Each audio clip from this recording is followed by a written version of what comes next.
Hello. Well,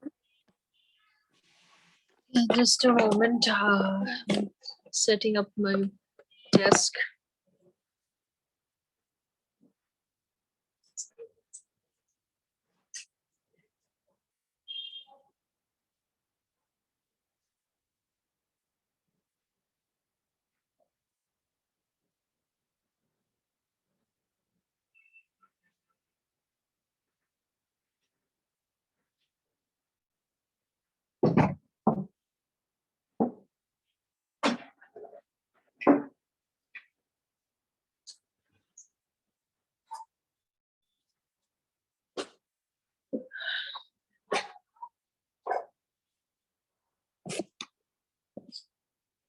Okay. So we are going to study physics today, right?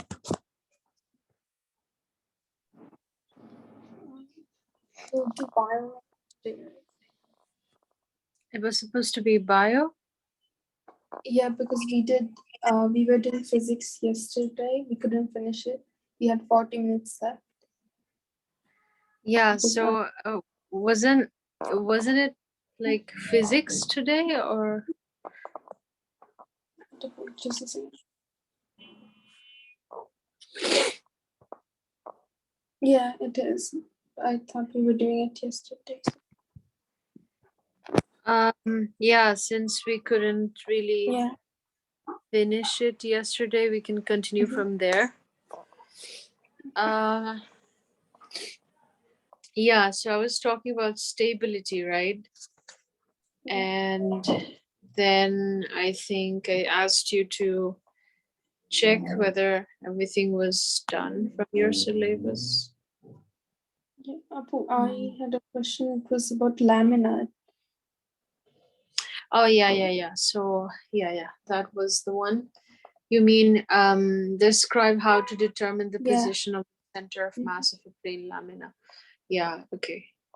I'm going to explain that.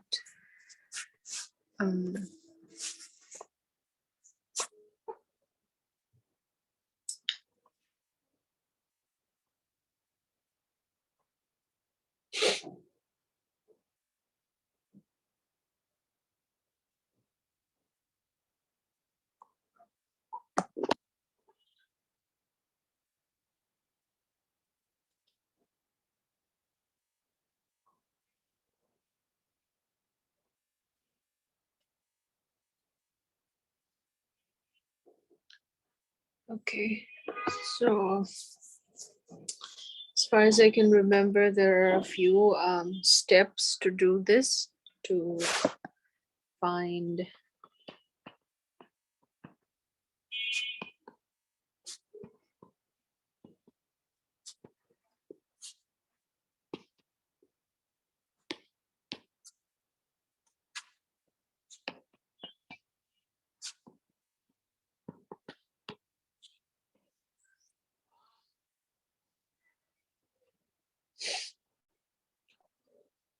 so like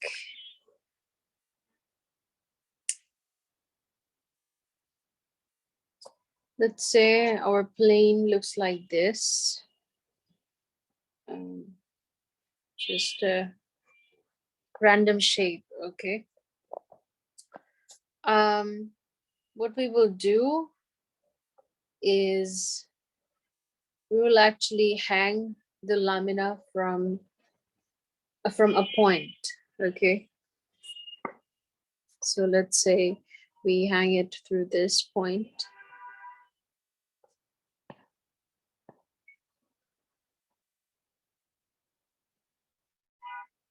So that is step one. Oh, what just happened?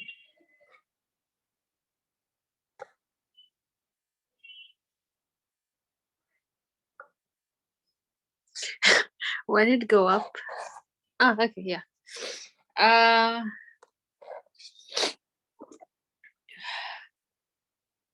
So yeah, step one would be to hang the lamina. I'm sure you have a better explanation in your book, but I'm just teaching you anyway.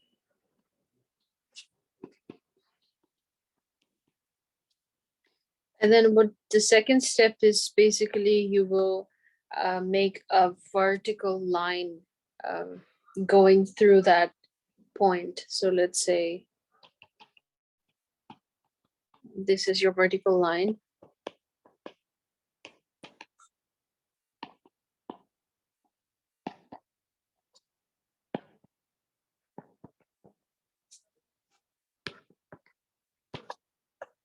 And then this third step is you have to hang the lamina again from another point. Let's say I want to hang it from this point. So now it's going to be difficult for me to draw exactly, but I hope you get the point. Apu, the point that we're choosing, it's random, right? Yeah, it can be random, but definitely not the same point. So let's say if I hang it like that. Let's say our previous line was, whoa, it shows a very irregular shape. Oh yeah, it was something like that, right? Okay, now you have to, so step 3 was hang the lamina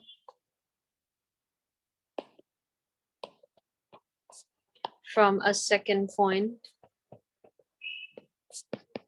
Now this lamina, it will actually arrange itself and hang in a certain way wherever you choose the point, wherever you hang it. So again, you mark a vertical line along that path, and wherever the two lines cross, or even more than two lines maybe, that is the center of mass. So step 4 is center of mass is where the two lines cross. That's it. That's how you determine it. Yeah, I know it's a bit vague, but yeah, that's do it. We only use like pieces of paper to find the center of mass with the lamina, or can we use other things as well? Because we have to punch a hole through it, right? Yeah, exactly. So the thing is, it needs to be a plain thing. So it needs to be, yeah, that's why it said it's a plain lamina. That means it's just, uh, yeah, a piece of board or maybe a piece of paper, something that is thin and in one plane. Okay.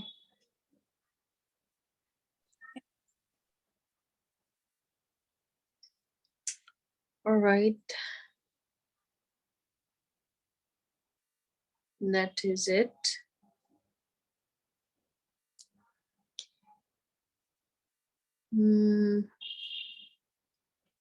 Yeah, for example, if you hang a paper that has a shape of a triangle, you'll see, from whatever point you choose to hang it, you'll find that if you draw the vertical lines, the center of mass will be in the very middle, but at a lower point, because that's where the center of mass of a triangle lies.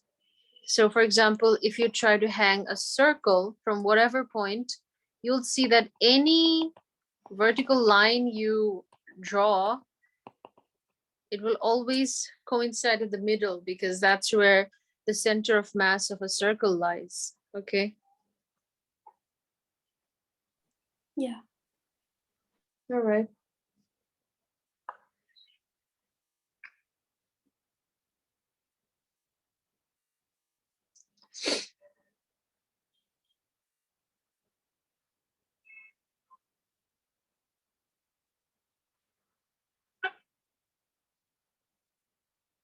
Upon done, copy. Okay.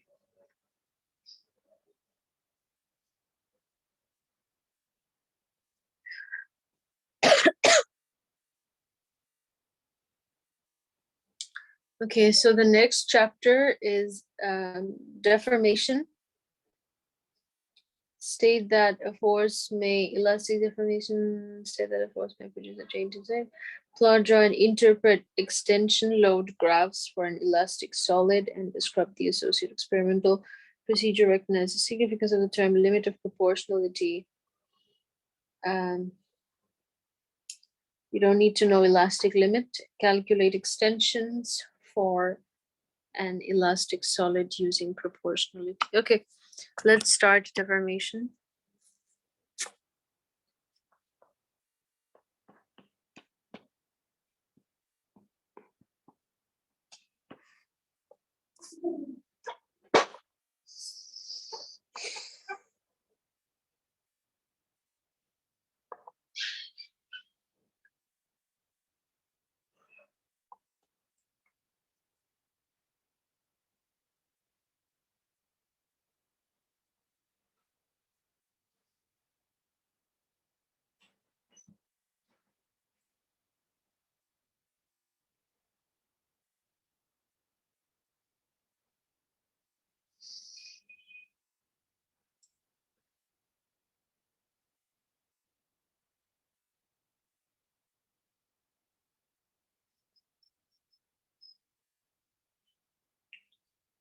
Should we start energy before deformation, or because the book that I'm following, it does not actually talk about elastic deformation.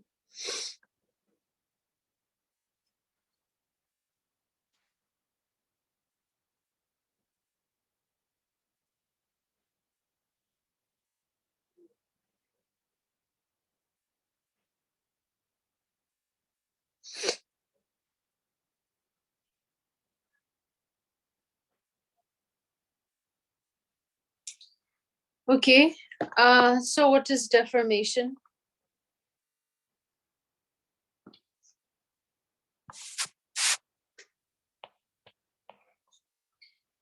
So deformation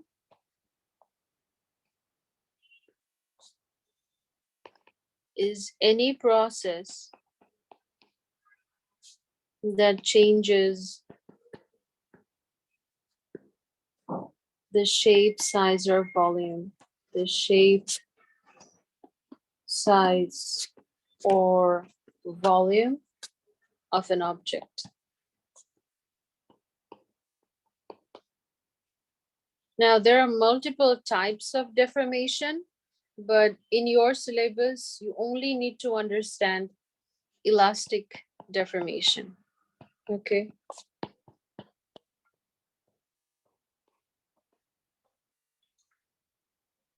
Okay. Now, to understand deformation, you need to actually understand what is stress and what is strain.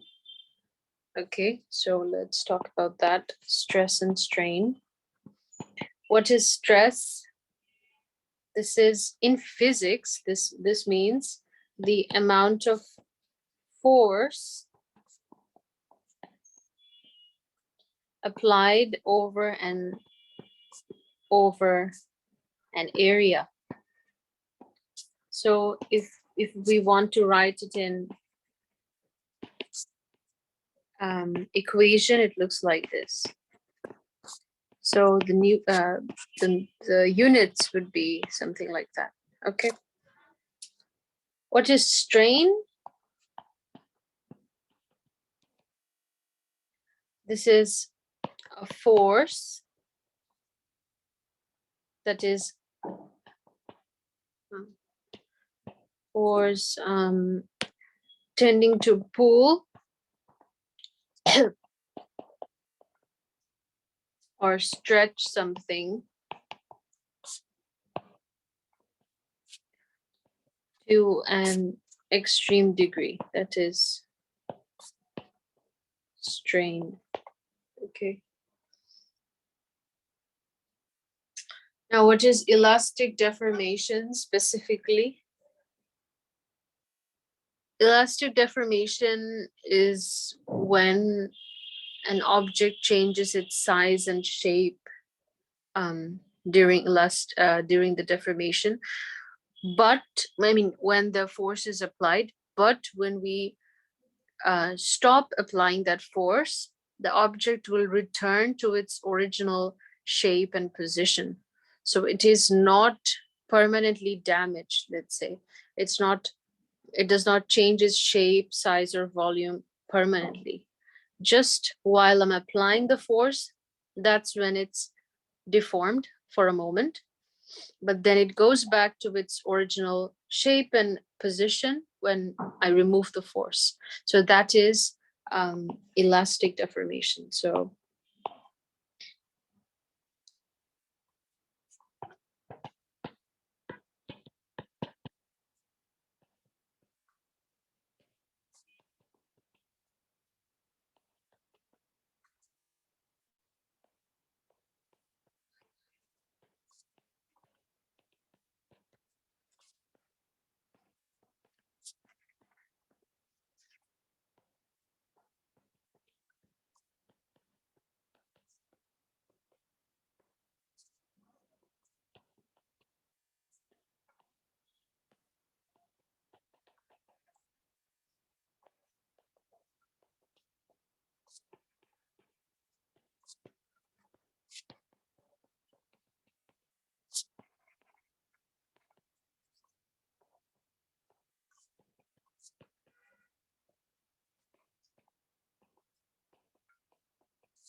I hope that's clear.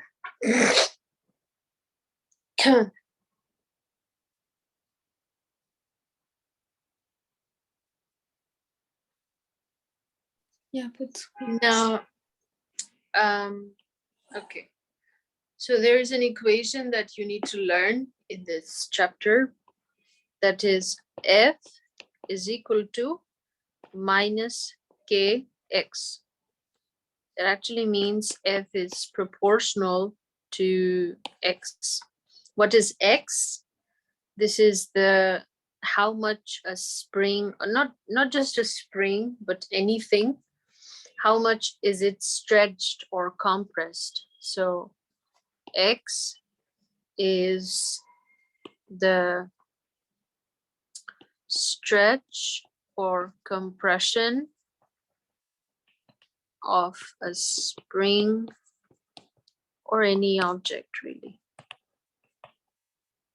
And the force that is, F is the force that is being applied, that is applied to stretch or compress it. So obviously it makes sense, because the more force you apply to pull or push, so stretch or compress, I mean, an object or a spring, the more it will stretch or the more it will be compressed, right? yeah.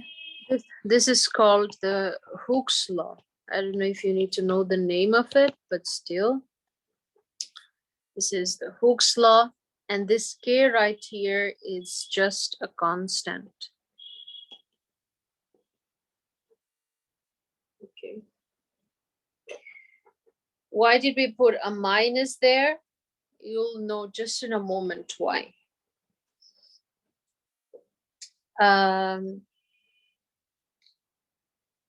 Now, to state Hooke's law in words instead of in equation, you can write it here.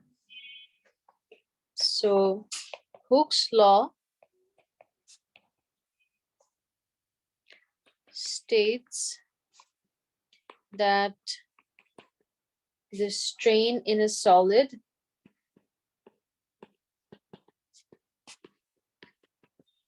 is directly proportional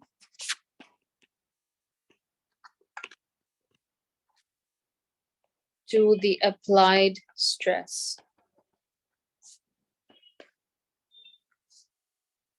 Now, typically we write within the elastic limit, but it is specifically said in your syllabus that you do not need to know what is elastic limit.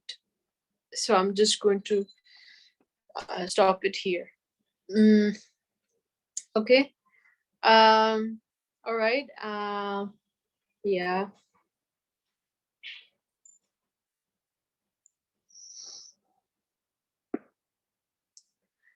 Can you, like, I don't think I saw plastic deformation in your syllabus, but can you confirm me that you don't have it?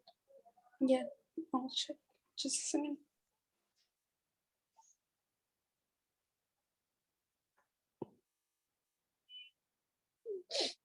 I don't think we have it. It's not there. Okay. And maybe elasticity? No.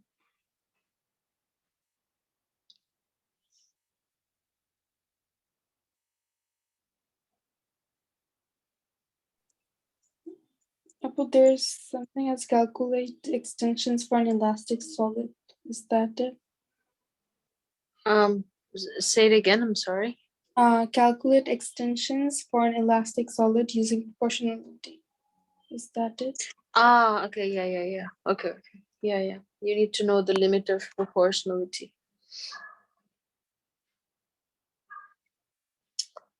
Okay.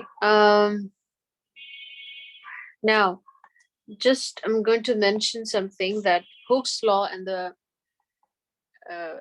equation that I just mentioned, F is equal to minus kx. This only works, so Hooke's law only works within the limit of proportionality. What do I mean by that? I'm just saying.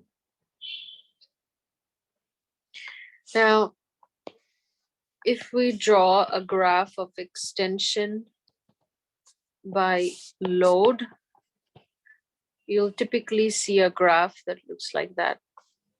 This right here, this slope, this is the limit of proportionality. Okay. What is extension? So just think of a spring. Let's say that you are applying a load over here, so it's going down, and you're trying to increase the load, increasing the load even more. So the higher the load, obviously the spring will be extended even more, right? Now, the limit of proportionality is up to where it is linear. So as you increase the load, the extension will be linearly increasing. But obviously there's a certain point of this, which you don't need to learn. But yeah. So for a given spring and other elastic objects,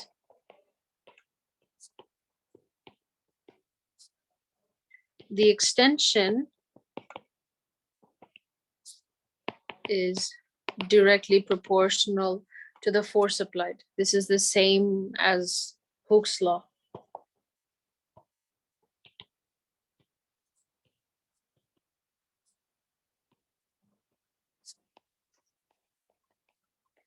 So if the force is doubled, the extension also doubles, and yeah, that's how it goes.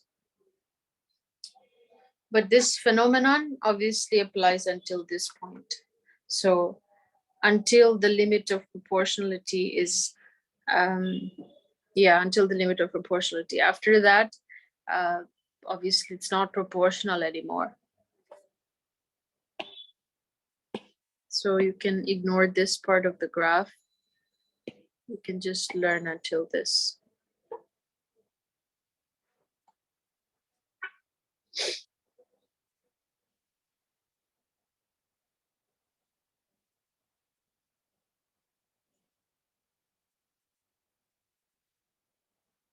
So that's the load extension graph that they talked about.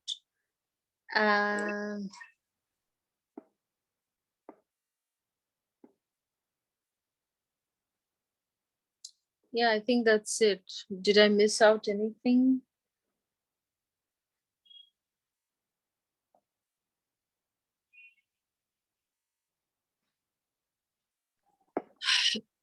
Do we have to like know how to calculate extensions? Like we're gonna use that formula, right? Yeah, so you mean the previous formula that I gave you, F equals to minus kx? Yeah.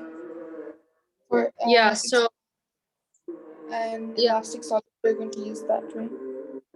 yeah, so in whatever question you have, you'll probably given this constant for a particular spring. So maybe you have to find the force from the extension, or maybe from the force you have to find the extension, vice versa. Okay, maybe sometimes you need to find out the k value. It really depends on the question. But yeah, and how do you measure the extension? Obviously, let's say we add the load, then the spring is extended up to here. So you just simply take the initial value. So that is the initial, and then this is the final. So the extension is the final minus initial meters, for example. Okay.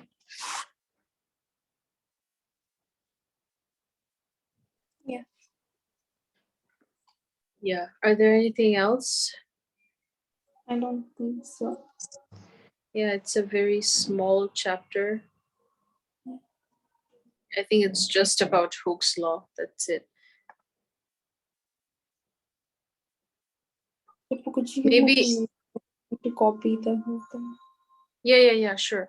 Let me also find a formal definition of limit of proportionality, because you might come across that.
So if I want to actually,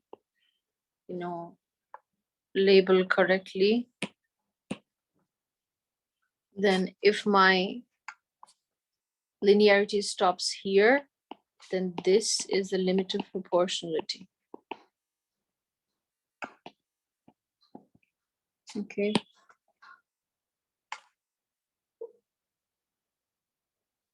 In other words, the proportionality limit determines the greatest stress that is directly proportional to the strain.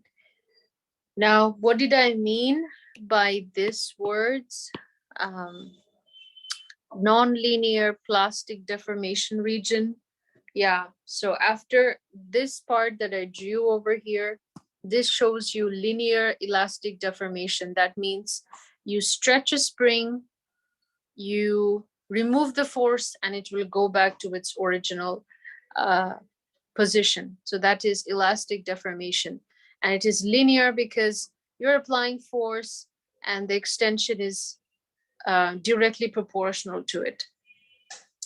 But later on, after this linear region, there is actually a non-linear part as well if you keep on increasing the load. That is where you reach the plastic deformation region. You don't really need to know this, but I'm still explaining for your understanding. Plastic deformation is when you stretch a spring, but when you remove the force, it does not go back to its original position because it's permanently damaged. It's permanently deformed. Okay, so yeah, you won't ever be, I think, confronting those graphs. You'll only be seeing this linear part.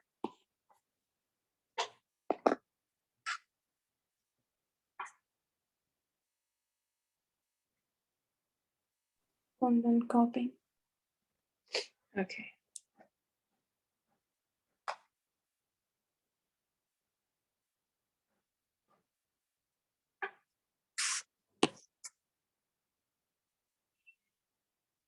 All right. Next chapter is pressure.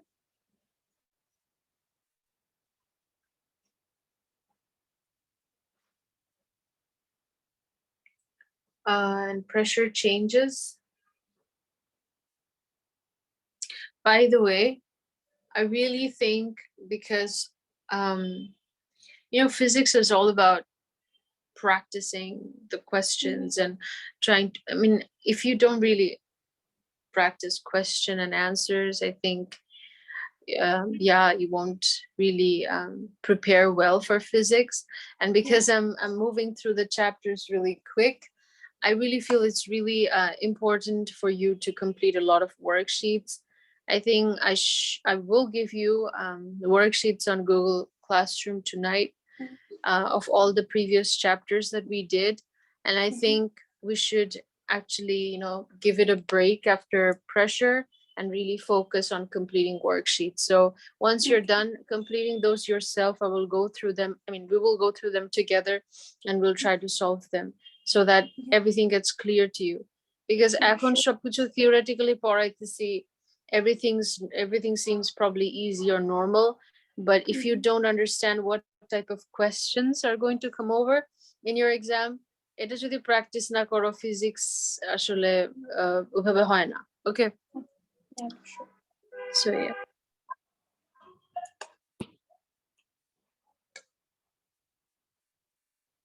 All right. So after pressure, we're done with section 2. So I think that's a good place to stop and take a break and go through the worksheets of the previous chapters.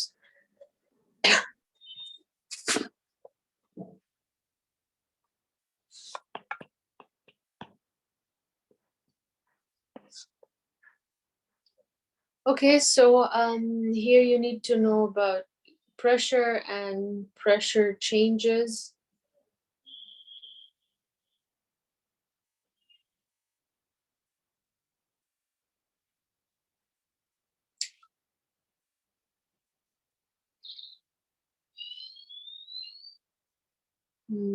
Hydrostatic pressure, transmission pressure, hydraulic systems, hydraulic press and hydraulic brakes. Massive gas at constant temperature is caused by change.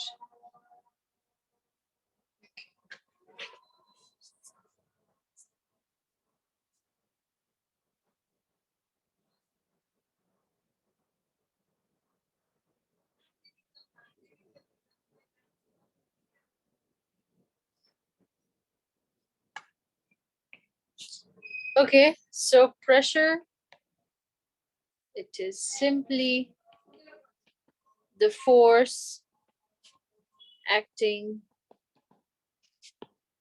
per unit area. So pressure is simply equals to the force divided by area. So if you want to know the units, that is Newton per meter square. Now, by the way, you also saw that for stress, right? Yeah. Yeah, stress is a sort of pressure. All right, also known as Pascal.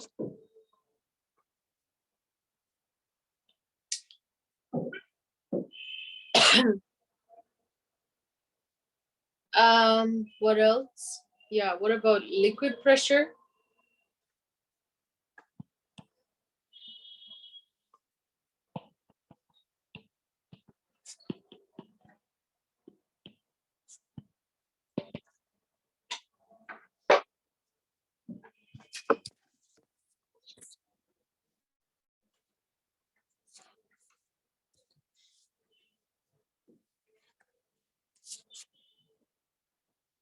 Okay. So an object, let's say an object immersed in a uniform liquid, it will actually experience a pressure, um, which will depend on the height of the liquid that is above the object. Okay. So like, let me let me think.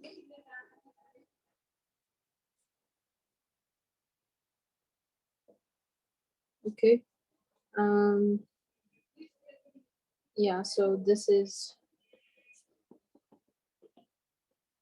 let's say, a beaker, and this is filled with liquid. Not really a beaker. I mean, let's just think of it as a body of liquid. Okay. Um, yeah. So the pressure on top, let's say, would be pressure P0. Pressure on the second level would be pressure P1. This is pressure P2. This is pressure P3. So now P0 is actually, let's say, the atmospheric pressure. Okay, because it is at the very top, is this pressure from the air, from the atmosphere. So this is the atmospheric pressure. Now, obviously, like I think you already know that as we go down this body of liquid, the pressure will actually increase.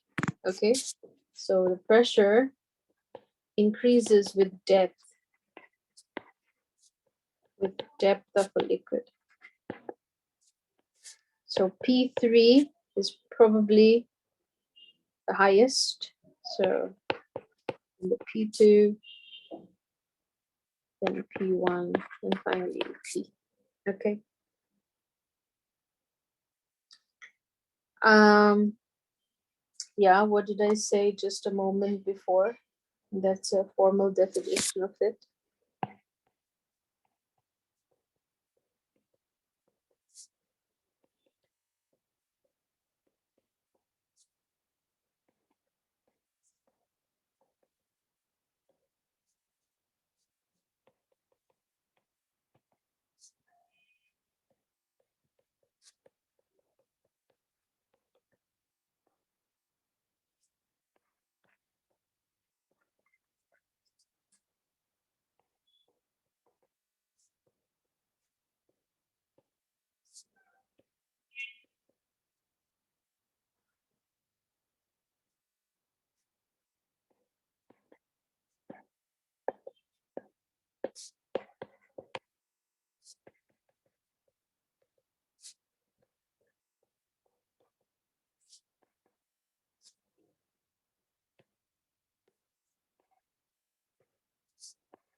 So anything that is immersed in a liquid that will experience a certain force. Now, this force, it really depends on the height of the liquid that is above the object, that is the depth at which the object is in. Okay. Let's say we want to find the pressure at this point, A. Okay. So how would you find it?